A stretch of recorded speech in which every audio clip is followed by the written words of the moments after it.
वो लड़की मुझे चाहिए। पॉइंट ये है প্রথম ছবি হিসেবে চলতি বছরেই 500 কোটি রুপি আয় করে বক্স অফিসে রীতিমতো হইচই ফেলে দিয়েছে নাগ অশ্বিনের সিনেমা কল্কি। 2024-এর 27 জুন সিনেমা হলে মুক্তি পায় সিনেমাটি, আর এবছরের আগস্টেই ছবিটি ওটিটিতে মুক্তি পাবে। তার আগে নতুন রেকর্ড গড়ল সিনেমাটি। কল্কি আয়ের দিক থেকে গত বছর মুক্তি পাওয়া শাহরুখ খান অভিনীত আলোচিত ছবি জওয়ানকে পেছনে ফেলে দিয়েছে। ভারতের প্রেক্ষাগৃহ থেকে 40 দিনে কল্কি আয় করেছে 760 কোটি রুপি।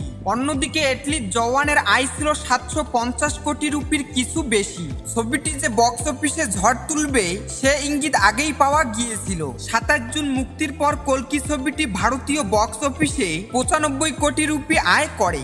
এর মধ্যে 64 কোটি 50 লাখ রুপি আয় করে তেলুগু সংস্করণ থেকেই। হিন্দি সংস্করণে ছবিটি 24 কোটি রুপি আয় করেছে, যা এক কথায় রেকর্ড বলা চলে। কল্কি ছবিটি পরিচালনা করেছেন নাগ অশ্বিন। ছবিতে অভিনয় করেছেন বাহুবলী খ্যাত প্রভাস, দীপিকা পাডুকোন, অমিতাভ বচ্চন, কমল হাসান, দিশা পাটানি সহ অনেকেই।